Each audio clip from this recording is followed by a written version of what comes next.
Hello and welcome back to PA Truck Talk. I'm your host Manny, and today we have Jackson. How we doing? Good, man. How you doing? I'm good. Great to have you on. As I was saying before we joined in, I have heard some amazing things about you and the work that you're doing and how you implement things. But before we get into all that, if you give people a brief history on how you go into the industry and where you currently are. Yeah, man. So my name is Dr. Jackson Morris. Guys call me Coach Mo. I'm currently the director of football performance at Coastal Carolina University. I'm kind of got to my spot now. For me, growing up, I always joke about, people always talk about growing up working in garages, working on cars with their grandfather. I grew up in the gym. Growing up, my dad owned a personal training studio. So from the time that I was, 3, 4 years old, I was running around the gym, cleaning equipment. And then obviously, as I got older, got involved in sports, kind of saw how training impacted my performance, on the field and off the field, right? During that time, coaches always had a pretty heavy impact on my life. So as I transitioned into college, I was blessed by the opportunity to play football at Georgia Southern University. I knew that I wanted to try to get into at least teaching and then coaching. When my football career was over with, like I said, thought I wanted to be a high school football coach and a teacher. Got into it, realized it was not for me. During that time, got heavily involved with training again, and I reached out to my collegiate strength coach, Kyle Spear. He was currently at Tulane University in New Orleans. Reached out to him. I was like, hey, man, can I come do a summer internship? He said, come on. So that summer I moved to New Orleans, Louisiana, and knew exactly what I wanted to do with the rest of my life. I absolutely fell in love with it. From Tulane, I went back to Georgia Southern University, worked on the Olympic side. From Georgia Southern, went to Mercer in Macon, was there from the spring of 2019 to the fall of 2024. Had an opportunity to go back to Tulane to work for Kurt Hester, and was there for the fall of 24 season, and then finished up there and went from Tulane to Missouri State, and from Missouri State now to Coastal Carolina. Nice. With the sort of experience that you've had in the different schools, program types, and to now what you're doing and where you are, what's some things that keep firing you up to show up every single day and sort of put the same energy forward every single year? This is a quick shout out to our main sponsor on this channel, TeamBuilder. TeamBuilder is an all-in-one platform that hosts programs, questionnaires, testing, anything that you may need for your athlete's performance, you can host it in TeamBuilder. TeamBuilder also now has 2 different sides, which is OS and Practice. For more information on TeamBuilder, check out the link in the description. And if you use code PACHOCKUP all together, you will get a 30-day free trial. Yeah, man, it's relationships with not only my student athletes, but the coaches on my staff, the football staff. My mission and my goal for the time that I'm here at Coastal Carolina University is to make Coastal Carolina a better place. I feel like the way that I do that is through my passion and energy on the floor, and have a positive impact on my student athletes, whether it's my football guys or, joking around with some of the Olympic sports that are, running into the weight room daily. So I believe that impact, I always say 4 years for the next 40 years, right? So my impact on the next 4 years, is going to impact my student athletes for the remainder of their life. So my goal for them is, while they're at Coastal Carolina or at any other university, rings, diplomas, leaders. I want my student athletes to come in. I want them to be highly competitive. I want to win championships, right? With that, I want them to get a great education. And then once they leave here, I want them to be able to lead a family, be a productive member, in the community, in the society, and be successful the remainder of their life with, whatever they decide they want to do. How are you implementing these? Because it's a great concept, and it's something that I think gets overlooked, as we were talking about earlier on. It gets overlooked how important it is to build the characters, to build those human connections. How are you making sure that there's this link to, okay, this is how we build resilience, this is how we build consistency, even if you're not performing? Yeah, and I think it's the process of, human learning, right? Humans learn through observation. So it starts with my actions, it starts with my coach's daily actions. And then it's the process of immersion, right? So I want to show my guys what it looks like. I want to educate them, and I want to challenge them to do so on their own. So for us, what does that look like? On a day-to-day basis, it's leading by example. Coming into a new university, or even, within a football organization, it's educating our guys. And for me, it starts with a mission and a vision. So like for me, day one, team meeting, January, whatever, I'm going to, tell our guys exactly where we're going and what we're doing. I'm very blessed. I have a great head coach. We work really well together. We're very black and white in a world of college athletics, and now it's very gray. We're going to tell you exactly what you need to do and then how you're going to get there. So for me, like my mission is to create elite football players. They're both elite on and off the field. Our vision for that is out hustle, which is the relentless pursuit of excellence in everything that we do. And the way that we achieve that is through our core values: attitude, discipline, accountability, and love. And with attitude, right, it's a positive mindset that drives performance. Discipline is a structured environment that focuses on hard work and discipline, or hard work and focus. Accountability is just shared responsibility for success. And then love is strong, supportive relationships. And so what we do is we paint a very clear mission, vision, and then core values, and then we educate them on it. Every week I have culture talks. I talk heavily on what it looks like to have a great attitude. Okay, define it, show them what it looks like, and then challenge them to do so. Same thing with discipline, accountability, love. And what we've done here is we've created what we call a cultural playbook. And so for me, I've got my talk, the education part that I'm going to talk about, but then my head coach is also going to hit something on, Monday in our team meeting. And then I've got talking points, or at least echo points for my position coach. So it's a common language amongst everybody. And what you find over time is all of a sudden the guys are, speaking your language, a mirror image of you. And I think that's been a really important process, especially in the world of the transfer portal, right? We live very much so in a me culture right now. How do we go from me to we? And the faster a team can do that, right, the more successful they're going to be. But then obviously you can go into how you define success, whether that's winning on the field or, being what we call an academic weapon, or, being a good, member of society, going, on a Sunday morning and doing community service, making Easter baskets for the, the less fortunate, or going to, a special needs community event, whatever that looks like, creating a holistic athlete. Yeah, I think as well. So I've been talking a lot about like how are we evaluating our performance, and as S&C coaches, not just on the winning column, but like because like right there's amazing coaches that perhaps don't have the teams that win, but they're creating this culture, they're creating this pathway for the athletes to sort of become better humans. How, like, what's your take on like how do we evaluate ourselves, and how do we sort of hold ourselves accountable to, okay, for them to give me this, I also have to put this forward? Yeah, no, it's tough, right? I think you look at it in a couple of different aspects, right? I think from the, you've got a physical, mental, and emotional component to it. I think, physically, are you showing up to work every day? Are you being consistent?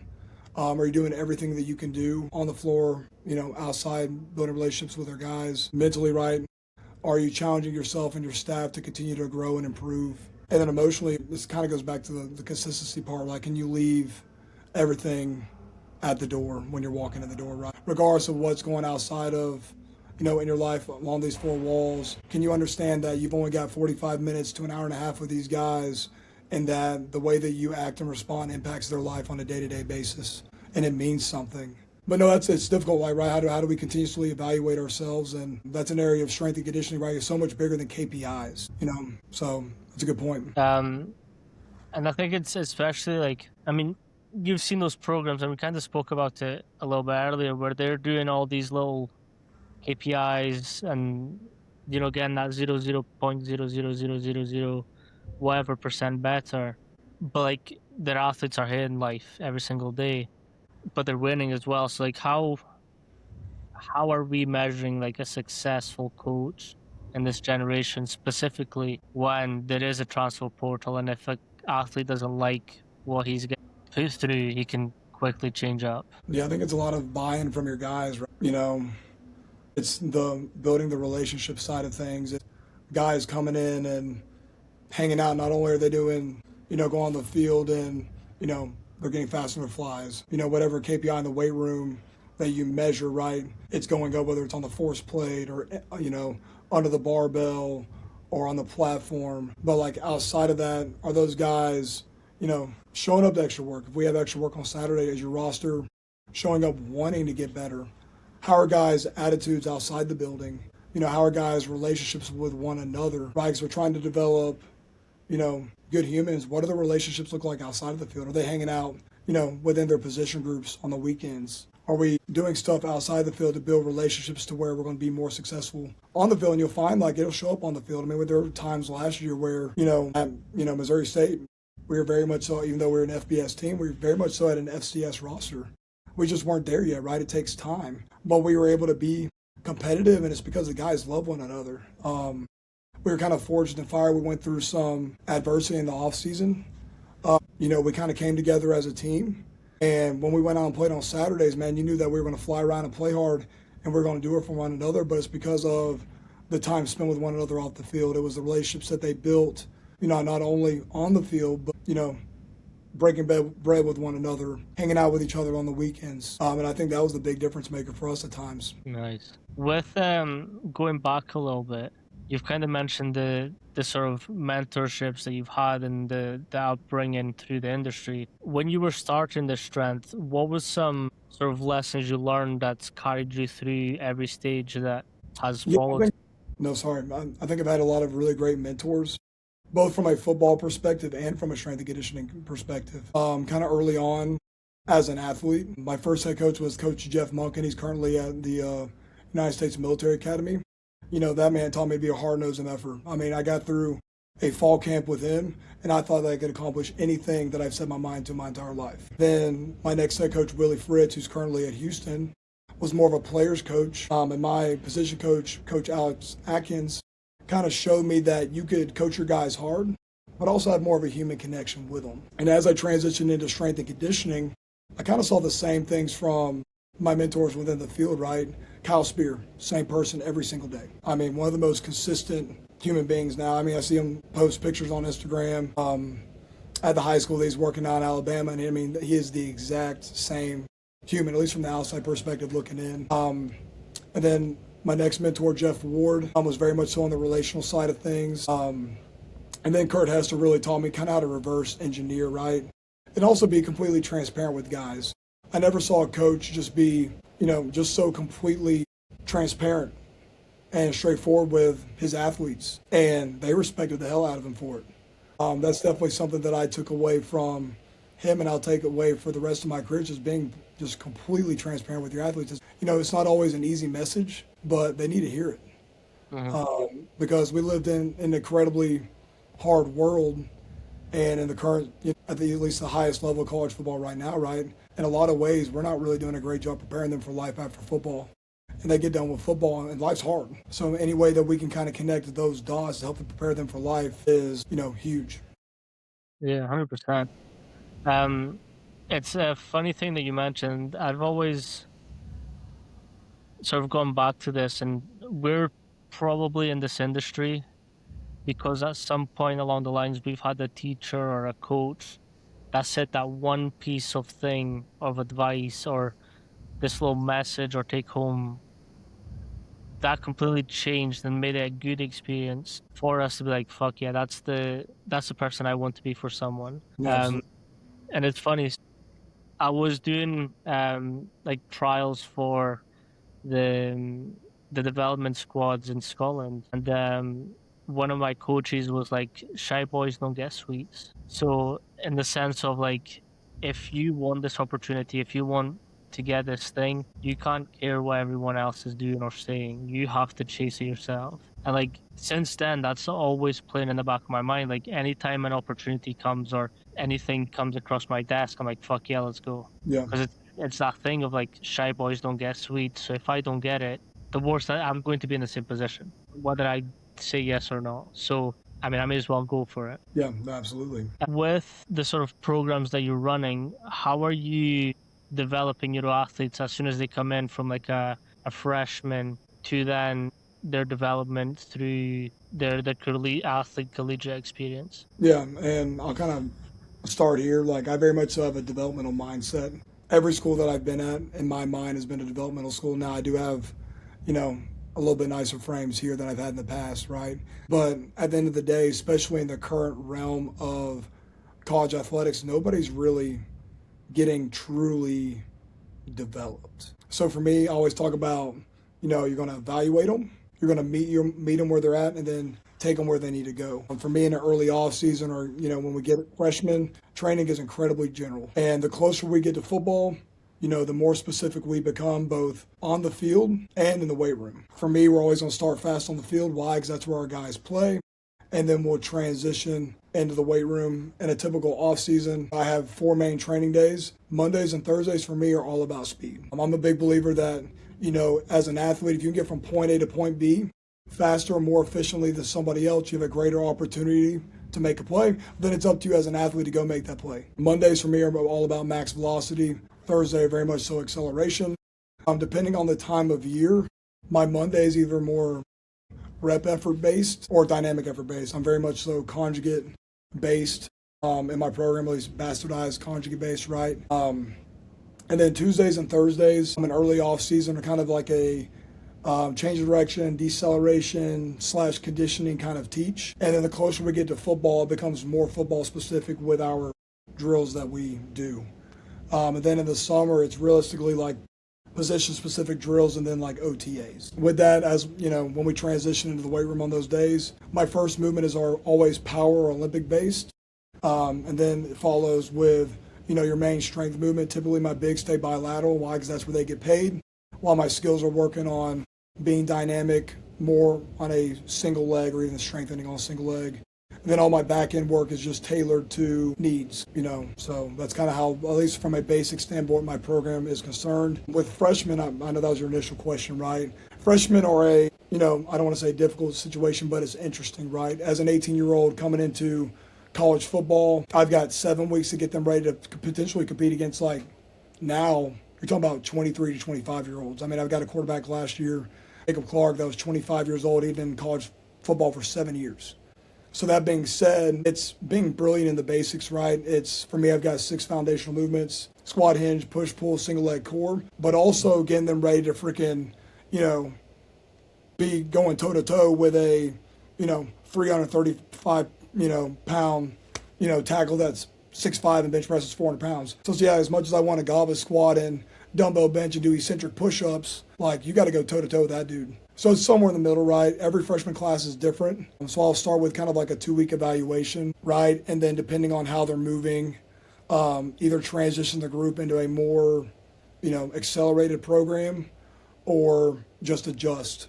Because like I said, at the end of the day, they got to all be on the field together in 7 weeks. So as much as I would love to goblet squat and guys all summer, they got to go a little bit. With the evaluation, you've kind of touched on it a little bit. What's your evaluation process? What are you taking them through, and how do you determine if it's competence to be A or competence to be C? A lot of it's coach's eye, right? Movement pattern stuff. We used to do a lot of FMS testing and that type of stuff, but what we found is we just didn't use the data, right? We were just taking it to take it. We'll do some joint angle type assessments to look for, basic needs and weaknesses with extra work, but a lot of it's coach's eye, right? I've got a great coaching staff. We've got 4 full-times. I've got 2 interns right now that are both incredible, right? A lot of it's going to be evaluating from our coach's eye and then placing them in a position of success, right? And what that may look like is, in the summers specifically, and even now when we're coming to an off-season training, my Mondays and Thursdays are broken up by position. So we'll go skills, mids, bigs. They'll run and lift together. And then Tuesdays and Thursdays, we'll do, team-based stuff on the field and then train by offense, defense. What that may look like is those, let's say we've got 15 freshmen on the roster, seven on offense, 8 on defense, right? It may be hey, those guys have 3 racks on the backside of the room, and I've got a coach working with those guys and just making sure that, they're able to check the box when it comes to movement efficiencies. Typically guys coming in do a pretty good job squatting. Obviously the hinge is always a challenge, right? Bracing is always a challenge. So making sure that those guys are at least set up for success, right? They can breathe and brace, they can hinge properly, they can squat, so that we can just start loading so that we can get them ready to roll. Yeah. So I love this conversation on the coach's eye, because I think it's an art that's getting lost in all the data collection and I mean, you've got platforms, you've got VBTs, you've got everything that could measure their readiness, but you can tell if they're not into the training. Like, you can tell if they're struggling. How are you sort of making sure that your interns are like, let's forget about the data just now, let's look at what they're actually doing and let's develop that Yeah. system for. Time on the floor coaching and training. I mean, I think it's irreplaceable. You know, a lot of it's trial by fire, and then, you know, just trying to gain more tangible experience on the floor. Like, I think sometimes when it comes to intern curriculums, it's not fully, you know, immersive. They're doing a great job on the educational side. Like, at the end of the day, they're not going to be freaking coaching a book. So it's like, obviously, like, you have a component that is very much so educational, where they're reading, they're writing programs. But the biggest thing is them being on the floor and coaching. And for me, the more that I trust my interns, the more I give them to do on the floor, to where now, like, both of my guys are in the racks coaching, and that's invaluable experience. Now, that being said, you put them with your low risk guys, right? You make sure that I don't have, you know, intern number 2 with QB1. Like, my quarterback guys and my quarterbacks, right? Like, I don't have them. I have them with guys that either A, you know, well trained and move incredibly well, low risk, or B, give them an opportunity to work with, you know, specialists. Give them an opportunity to work with some guys that, you know, move well, but may not be quote unquote as high of a priority. And it's a bad way of putting it, right? But like, that's just the reality of the world that we live in. You've also said something that is really interesting, and it's your bastardized conjugate system. And I think that's a great way of wording it, because like the more that you go through the different types of athletes, the different types of weight rooms, staff, you know, playing styles, you're not going to get a true conjugate system run. So you'll need different implementations of different methods, different like triphasic, you might need some French contrast or just simple contrast, some block periodization. What's all sort of important for you to be present for you to then see, okay, I need a little bit more of this thing as opposed to true conjugate? Yeah, and I think it's kind of goes back to every team being different. For me, I've kind of gone away from being like truly max effort, right? Most of our training obviously is submaximal, the risk benefit reward of guys touching above 90% in a large group setting month to month just isn't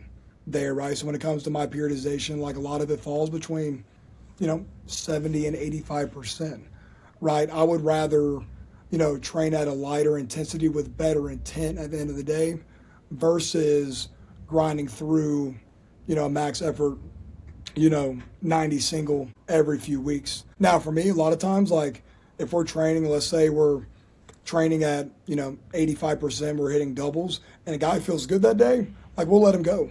You know, I think a lot of times, like, people stay to the script a little bit too much. Now, obviously within reason, right? Like, we're not going to go max out. Like, if a guy's feeling good and he's smoking his 85%, like, let him roll a little bit. Let him go hit a heavy double, understanding that, like, next week is we're kind of backing off.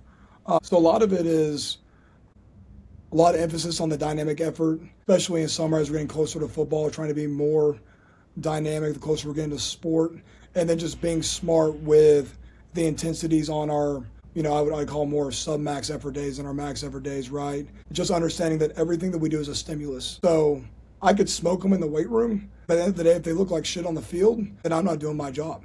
Because understanding that everything that I'm doing is GPP for sport. And while I'd love to say I've got a bunch of 700-pound, 600-pound squatters, 400-pound benches, at the end of the day, that stuff doesn't matter if they can't play football. So basically, like, are they strong enough for the position that they play?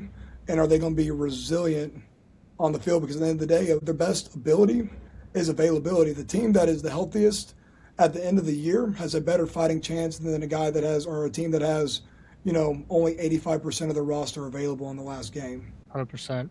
I've also been sort of toying around with the concept of, and it kind of works up and down, but you kind of mentioned, like, if they're feeling great for their 85%, let them go a little bit. And it's this concept of, like, let them hit 85% of what they're feeling today. Yeah. Right? So instead of being like, oh, 85 is your max and that's the cap, let's see what you can do upwards. Like, let's hit your 85% of what you can do today. Like, what's your 3 reps max today? But that can also work on the way down. It's like, okay, they're supposed to hit a 90 or 85% today, but they've come in and they've had arguments with their family, like the whole host of things. They've not ate, they've not drank. Like let's hit 9 RPE. Like can you just give me the best you have? I want that effort to be at 9 for what you can give me today. And it's just giving them wiggle room to still be intentional about their training, but still taking care of them in the background. Yeah, and at the end of the day, it's all about dose and response, right? So like in the world that we live in today, we've got a ton of subjective and objective data. Like luckily for me, I'm very blessed here. I have tech. I've got force plates. I've got GPS. You know, we do a daily questionnaire, and we've obviously got great relationships with the guys. So if a guy comes in, and as soon as he walks in the door and I'm yelling at him and as he's going into the locker room, if he's got his hood on, his head down, and he doesn't look like he's got it that day, you know, then he goes in, you know, on his questionnaire, he's like, I feel sick, you know, I got no sleep, you know, I'm incredibly sore. And then he makes a note about something going on within his life. Okay, it's okay, like, A, we need to get this guy going for lift because regardless of your circumstances, he's like, you still got to go, right? But B, that's a guy that we probably need to watch out for and lift. The same thing on the flip side, like whether it's in the weight room, you get, you know, a day where you're smoking your 85 and you let them go, or maybe on your GPS data, maybe you got fried at practice, right? Well, they come in the next day and their response on the force plates is positive, right? Whether they're within a standard deviation, or we've had guys during spring ball, you know, go out in the field and, you know, be in the red and then come in the next day and PR on the force plate. So it's like, okay, well, their body responds really, really well to a lot of load. Like they're very tolerant. Right. And on the flip side, you have guys that, you know, are the opposite. When they get fried on the field, the next day they don't respond well. So it's being able to take, you know, your subjective and your objective data and then placing your guys in a good position to be successful. 100%. And that kind of brings me to the next point with the tech and the data. What is important for you to collect, and how do you make that then serve your program? Yeah, like I said, it goes back to dose and response, right? Like I like to be, I say brilliant in the basics a lot, right? But like we've got fall force plates, we've got connects on for our GPS, and then we have our questionnaire. That pretty much makes up our AMS. So like right now during spring ball, which tomorrow is our last day, we train Monday, Wednesday, Friday, and then we practice Tuesday, Thursday, Friday, Saturday. Saturday's our big scrimmage. Friday's more of a walkthrough. Tuesday, Thursday are relatively high to moderate practices. Well, Monday, Wednesday, and Friday, obviously we're taking the subjective questionnaire data every day, right? We're also jumping our guys on the force plates every single day.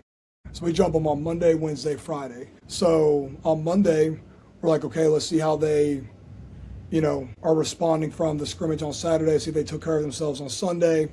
Like, are their bodies ready to roll to attack the week, right? Wednesday, we're seeing how they respond to Tuesday practice.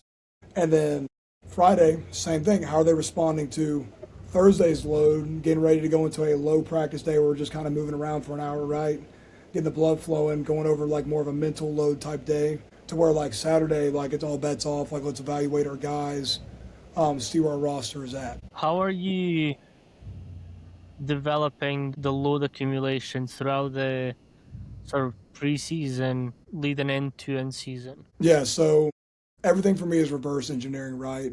I always like to prepare my guys for the next step. So going into spring ball, so I'll even backtrack before that. So the way our off season was set up is we had a 4-week period where it's just basically me with our guys. We're training, we're running, we're getting ready for quote unquote everybody's mat drills, right?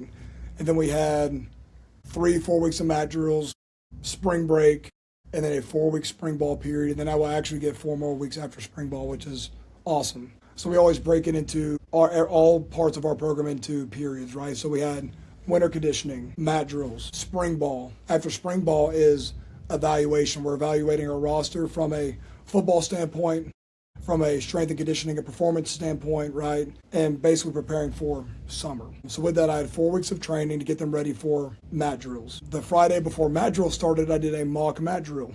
So I got my guys at least a taste of the load that they were going to experience during mat drill. So it wasn't just an absolute, for lack of better words, shit show when we hit the ground running Tuesday morning, right? At the end of mat drills, we did what I call a mock practice. So we did the exact practice, our last day of mat drills, that we were going to do day 1 of spring ball, right? The exact same periods, And basically the coaches just walk them like, hey, like during period 2, these are the drills that we're going to do. They went ahead and taught them, right? And then worked through, right? And then as we transition into summer, right, I'm taking basically our averages from our spring ball loads, right? And I'm working that up in the summer to where we're hitting, close to what we would on a spring ball practice. Then we're going to do a mock camp practice, same thing, to where we're just getting our guys used to, the loads that they're going to experience on the field so that when camp occurs, right, they're prepared to play football.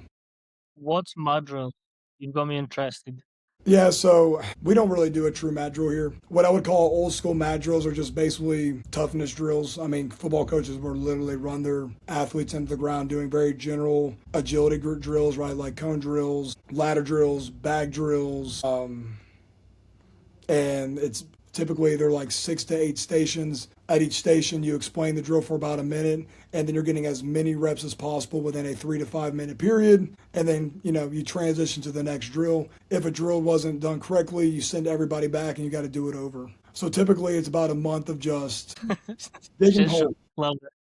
For us, I'm very blessed. Like my football staff allows us as strength coaches to run our quote unquote mat drills.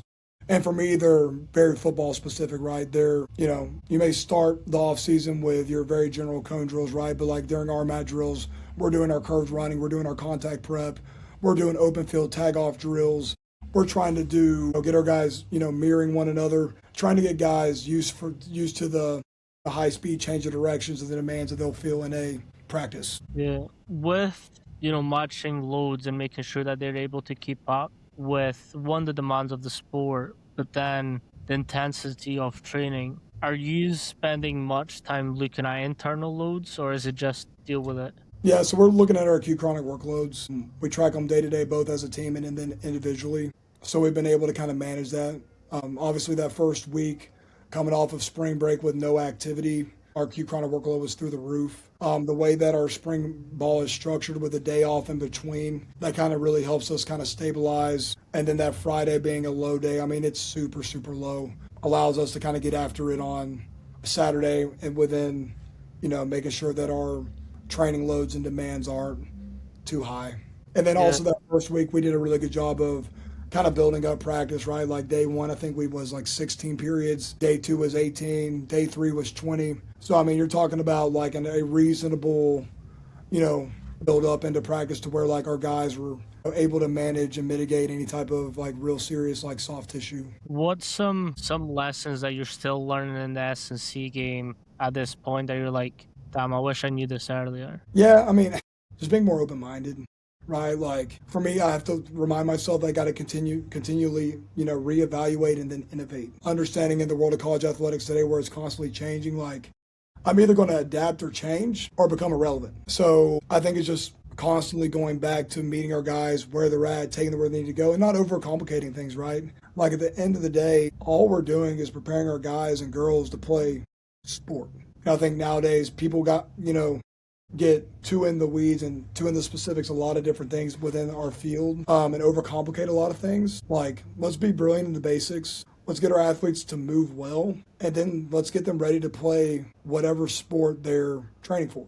It doesn't have to be so complicated. You take that, and then you build great relationships, and then you have great management strategies on the floor, and you can run a weight room and get your athletes excited to be there.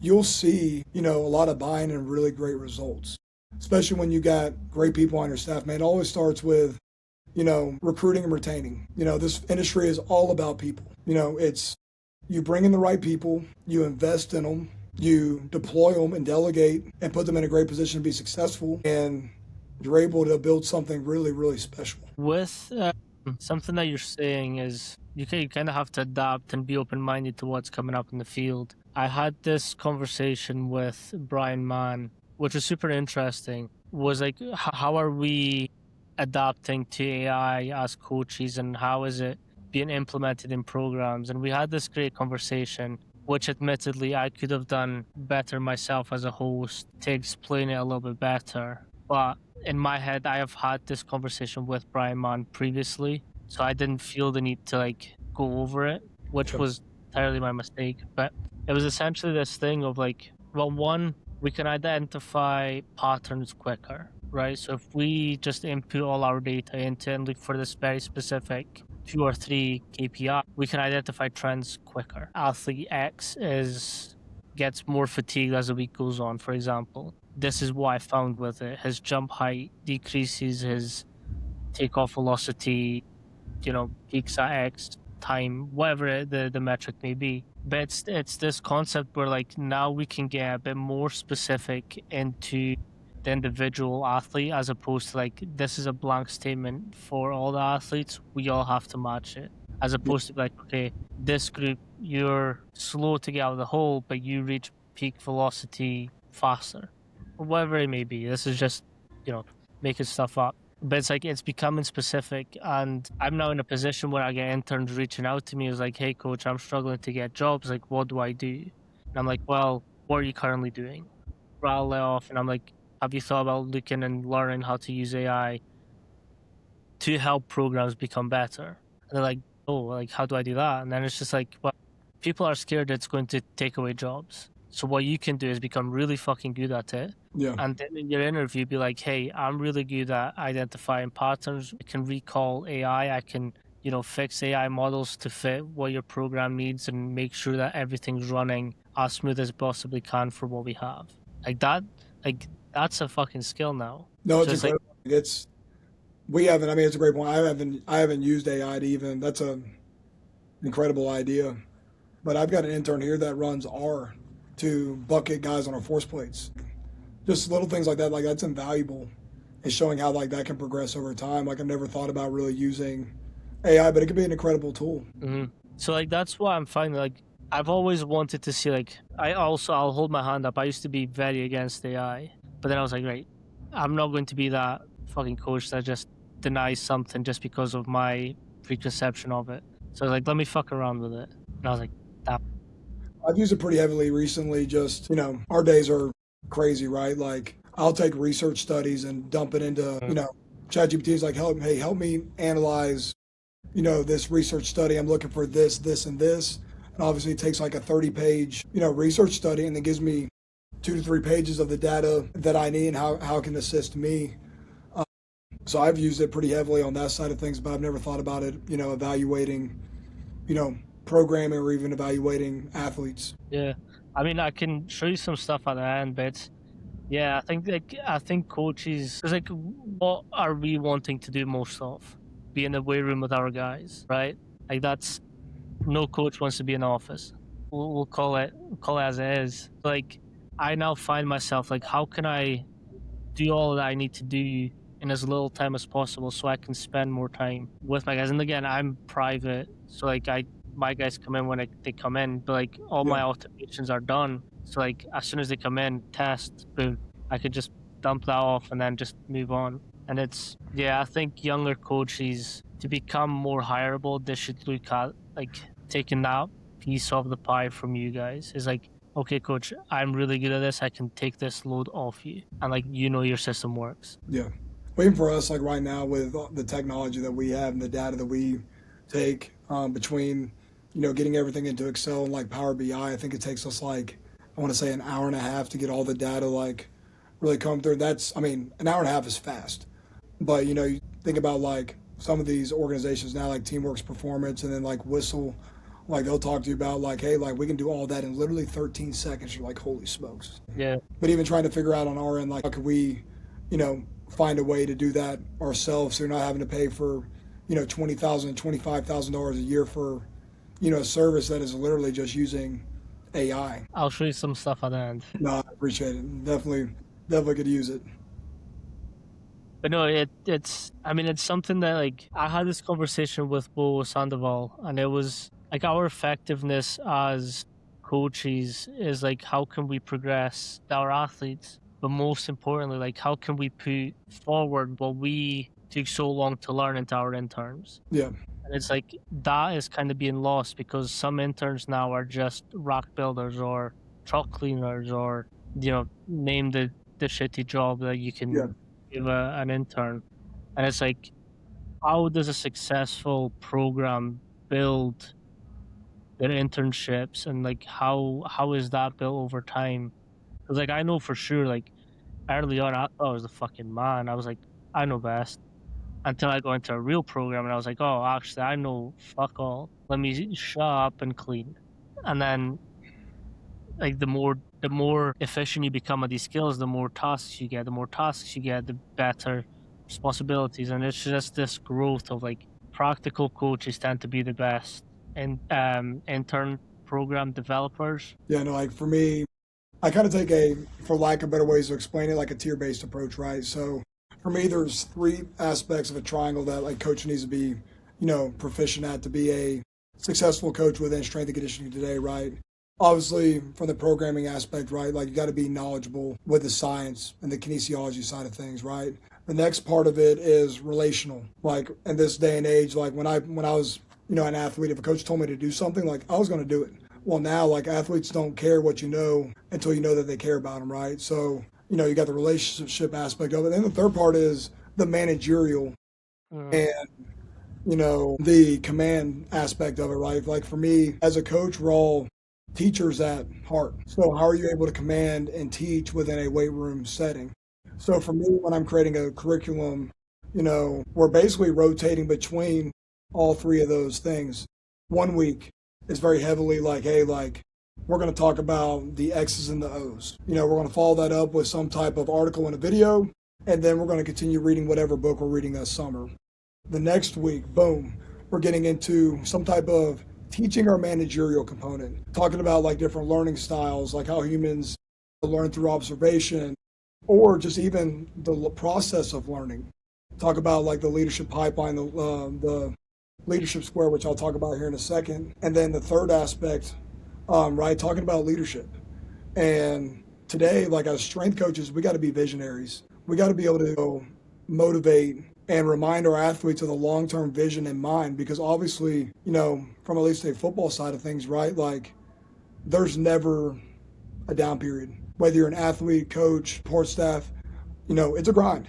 And it's 7 days a week, 365. And a lot of times, like, you can get lost, in that time and within the world of college athletics today, man, like, you can't afford to waste a day. So are you able to paint that vision? Like, how are we all working together to not only achieve a common mission and vision and goal, while also working to achieve your individual goals, understanding that the more successful we are together, the more successful like you're going to be individually, because the more successfully we're going to be together, the bigger stages we're going to play on, the better athletes that you'll be able to compete and get film against, right? The more scouts are going to be coming to practice, the more opportunities that you'll have to showcase your abilities as not only a great human, but also a great athlete. So at least that's like the framework of at least our internships, at least that we're building out here now. This semester, there has not been much of an intern curriculum. It's been get to Coastal Carolina, get the ground running, education through experience. Like you're going to learn this semester by being on the floor with me. That's the way this is going to be. Now this summer will be a little bit different. We're finally kind of catching our breath, right? Like we're sprinting marathons right now, at least it seems like it.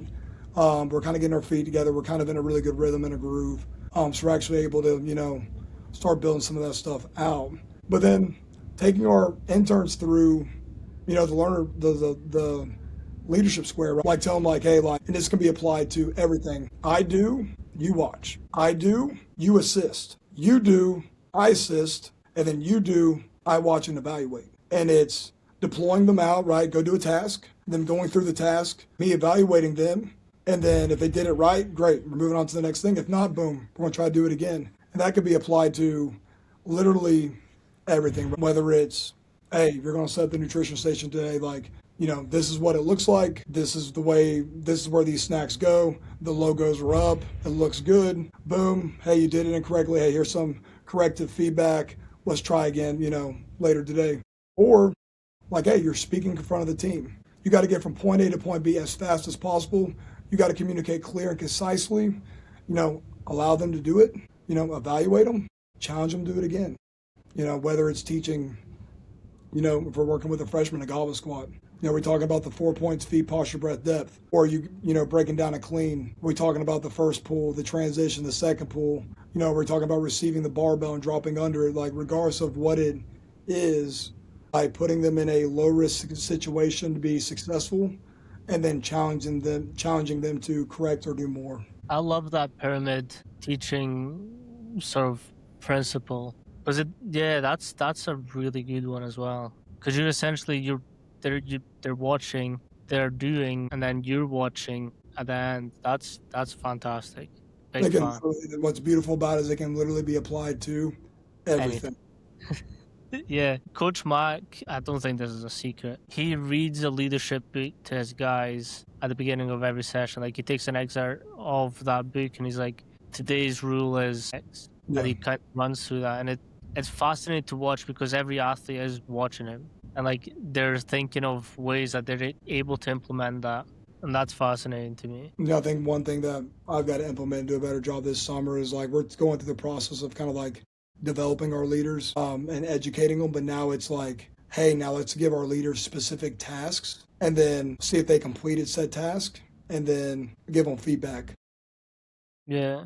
The next step for us is we've identified the leaders. We're educating the leaders. Now we've got to send them out to do, whatever that looks like throughout the week and then circle back like, hey, like positives, negatives, how'd it go? And, obviously low risk situation in a controlled environment now, but what you'll find is those leadership characteristics and abilities will show up on Saturday in front of 65,000 people in a hectic, uncontrolled environment. That's when it counts. But it's all about developing them, currently, in a controlled environment to where it's a low risk situation and then, continuing to challenge them and adapt them into where they're able to do it, when it counts. Yeah. With you obviously starting out at Carolina and developing this whole new program and new way of doing it for them, how do you go about implementing this new program? Like how are you starting? Yeah, so I mean, from the get-go, we're having multiple meetings a week and kind of goes back to part of it's the cultural playbook aspect of it too, right? So we're doing a part of it in the Monday team meeting to where, the head coach is speaking on it. And then Wednesday in an off season was kind of our low day with mobility. We'll do a nutrition talk that day, and then I'll have an educational piece where we at breakfast we'll break bread together, and then I'll spend like 10 minutes, speaking on it. And then, we'll continuously talk about it throughout the week. We use Teamworks pretty heavily here. I'll send out messages that will, go over it as well, or videos or whatever that are, quick hits. They're not anything crazy, right? But you're just constantly educating and challenging and just speaking common language with the guys. And the way that I have it set up right now is it rotates, every week. It's where we're hitting an aspect of our core value every single day, reminding us that our core values is how we achieve our mission and our vision. Like our attitudes, discipline, accountability, and love is what's going to allow us to out-hit, out-hustle, which is the relentless pursuit of excellence in everything that we do. And then reminding them that it doesn't just end in the weight room or on the field. It's the classroom, it's in the community. And then when things pop up, you address it, right? But then you always bring it back to either the goals and the accolades they've set for themselves, right? Like if you say you want to be an NFL athlete, great, well, how do your actions align with playing at the next level? Because I can tell you right now, I've got a lot of guys that play at the next level, and their actions and attitudes look a lot differently, right? Or like, how do the actions at our community service event, parallel with, what we're trying to do as a football program? Are we creating, Coastal Carolina fans in the community? Or are we doing a great job with community engagement to where, their outlook of Coastal Carolina football is positive? So I think it's just a constant education, reevaluation, and then just a constant conversation with your guys. And they may joke about it, like they'll like come up and say something, but it's constantly on their mind. It's good. What's some piece of advice that you would give new coaches or people wanting to come into this industry? I think a couple of different pieces. Like, I think first thing, don't compare yourself to other people in the industry. Run your own race. Everybody's path is different, right?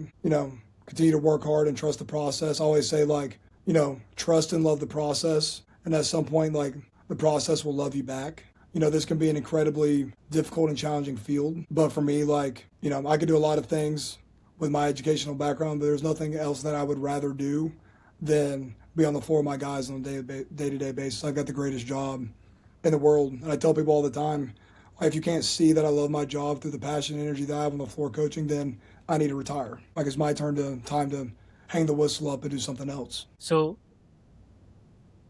I found this out recently, and it kind of blew my mind, really. A lot of what you do in the US, like you rely heavily on your whistle. Like everything's to a whistle, everything's to like a beat, has this sort of like sharpness to it.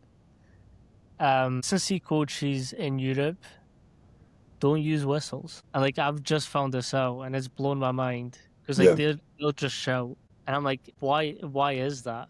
I mean, it's very minute to what you were speaking about, but Yeah. it, I think for me, it's a communication aspect. It's for me, my whistle is a stop and a go signal, right? So like when I hit that whistle, like everybody stops, everybody listens. I think from a managerial standpoint, it allows for easier transitions, quicker transitions, a more efficient, lift. I'm able to get a lot of work done in a 45-minute span, more work than a lot of other people. And I think it's because of a command of presence, but also from a managerial strategy standpoint. Like I said, when that whistle hits, everybody stops, they're listening. I've got a very short gap of time to where I've got to explain everything going on before my guys, turn me off. There's a reason why when you watch TV or you're watching a TV show, the scene pans every 10 seconds. Mhm. If you've never noticed that, watch TV and just see how long it takes before the scene shifts or there's some type of movement. And it's because our human attention span is so short. So I've got a short amount of time to get from point A to point B. That being said, I'll use a lot of inflections in my voice. Mm. I'm pretty, what's the word I'm trying to look for? I can kind of have like a big presence. Like I'll use a lot of like visual, like acuity to try to catch their attention. And they probably think that I'm crazy, but there's a reason behind it. And it's because they're more inclined to listen and have a better attention span. So if I can get them to stop, listen, explain point A to point B of what's going on, explain transitions. If it's a new movement, break it down into clear and concise cues. I think it helps, my athletes understand what's going on, but also gives them a chance to also take a second, catch their breath, reset their mind, and then kind of attack the next thing. Yeah, I don't know if you saw, but I put up a great example of you coaching on the field. Yeah. It's exactly that, and I think that's what you mean by holding a presence. And I'll never forget this. When I was with Coach Mac, my exit interview, and again, you can't take things personally. You have to look at it objectively because at the end of the day, like he's wanting you to do your best. So the advice that he's giving you isn't an attack. It's like change this and you'll be unstoppable. But he was like, you're not tall enough, and it's like it's not necessarily my height that was the issue.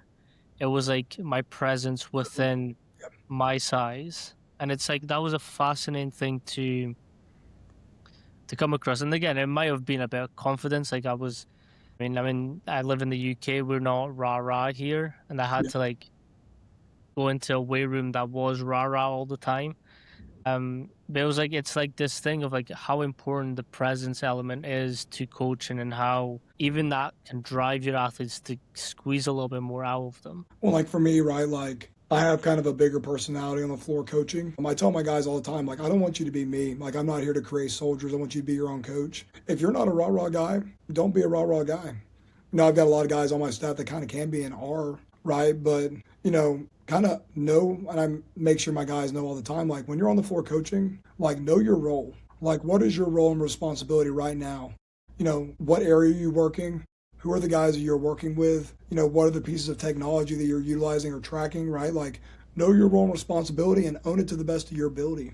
So like if I'm, managing and overseeing the entire room, like I don't need other people managing and overseeing the entire room. That's my job, right? But I don't also need to be the guy that's sitting at the force plates typing in names for the next guy to come up. That's not my role, my responsibility. So it's, be your own coach, know who you are as a coach, and it takes time, especially as we're all relatively younger coaches here. Relatively, I don't feel young, but we're all relatively younger coaches. We're still, every day we're learning and adapting and growing together as a group, and we're still finding out who we truly are, and that changes over time, right? As like we talked about earlier, like we're continually reevaluating and innovating. Like as the industry changes, like we may need to change as coaches. As I get older, as I age, I'm not going to always be able to be hopefully not, I mean, I don't want to change how I coach, but like, I may not be able to be the bigger personality, the a higher energy type guy. At some point, I want to stop drinking so much caffeine and getting a little bit more sleep. But like for now, like,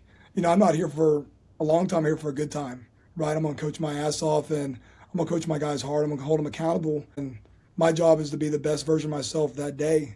And that's all I'm worried about. Yeah, no, 100%.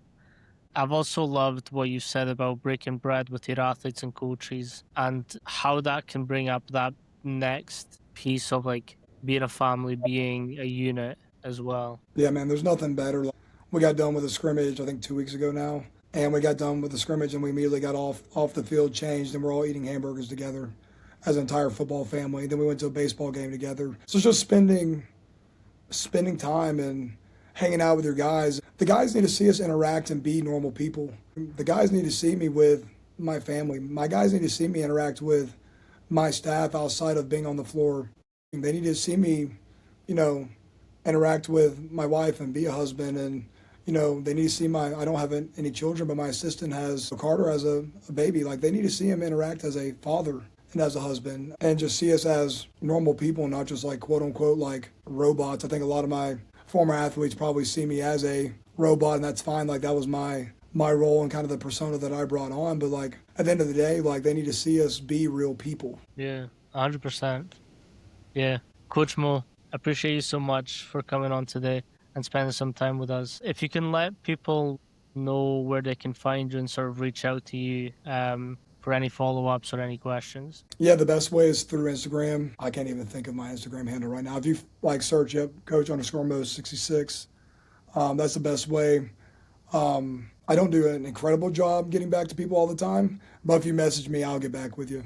So that's the best way to follow up. I found like it's funny how in strength and conditioning, like Instagram is the main form of communication. It's funny on like the football side of things, it's like all Twitter. Like everybody's like, what's your Twitter? This and that. It's like I don't have a Twitter. It's like within strength and conditioning, man, Instagram is the way to go.